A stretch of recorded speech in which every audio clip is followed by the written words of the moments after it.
Good evening and welcome back to the Mobile Application Development Lab. Today we have the second experiment, which is Student Information System. Okay, so we're going to create an Android app, okay, for the Student Information System. This Android app provides admin level authentication and generate user ID and password for the student, and only student and admin is allowed to see his personal academic profile. Okay, so when we open the app, so I've created an app, Student Information System, okay, which I'm going to explain the details of the app in a few minutes. Okay, so now this app is a bit larger than the okay. So first of all, we have our main activity.java. Okay, so in the main activity.java, we define our text view. Okay, find our text view using the ID. Okay, and then there are two cases. Okay, now why this is so is that I'm going to explain this in a few minutes. Give me 1 minute. Why this is so is that in the activity main.xml, okay, we have our layout. Our home layout is supposed to be like this: student and admin. Okay, so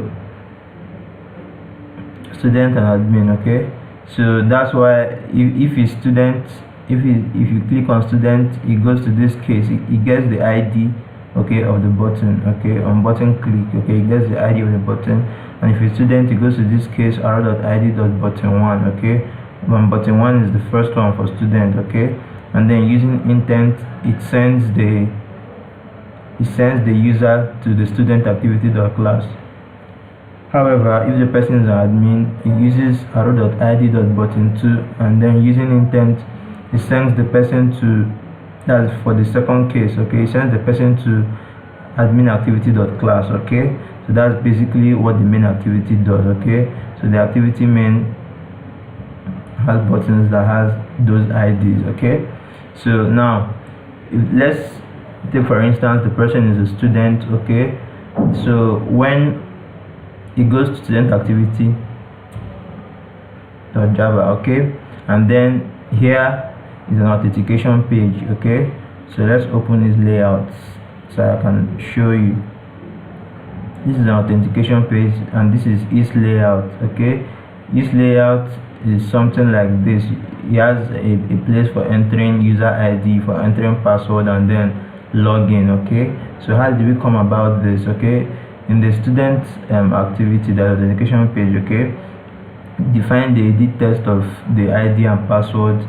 Then we have a string user ID and user password. Okay, equal with, in the beginning we initialized it to null. Both of them are null values. Okay, now void on login. On login is our button on click function. Okay, so on login, it gets the text from the edit test, it gets the ID and gets the password from the edit test. Okay, and if it equals these particular values, it starts the intent and sends the user to the information activity class, else it says incorrect username or password. Okay, so however, if you are admin, the same thing is almost the same thing, just that admin has a different username and has a different password. Okay, and then the student information activity has the details of the students. Okay, so when we run this app,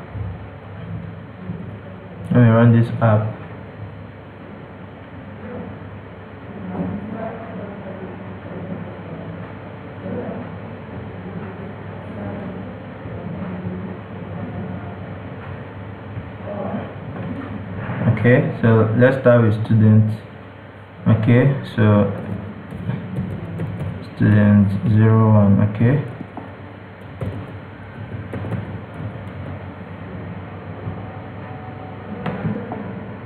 okay, so it displays the student details.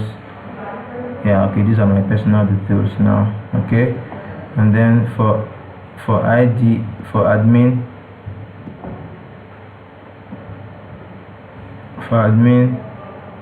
you have admin 01, sorry about that, 01. Okay, it displays the details. Okay, so that's the level of authentication of the two activities. Now notice that all these pages are the different pages that we canvas using this different pages that we canvas using this app is done by intent. Okay, using intent, new intent, you have the context of the particular activity you're in, okay, and then the activity you want to go in, then you start activity intent and it sends you to that activity. Okay, and now if you notice when I'm typing my password, it doesn't it's not, my password is not displaying. How did I come about this? Okay, you're using input type text password. Okay, when you do this, once you type your password, it only displays those stars. Okay, so thank you for joining us again. See you. Peace.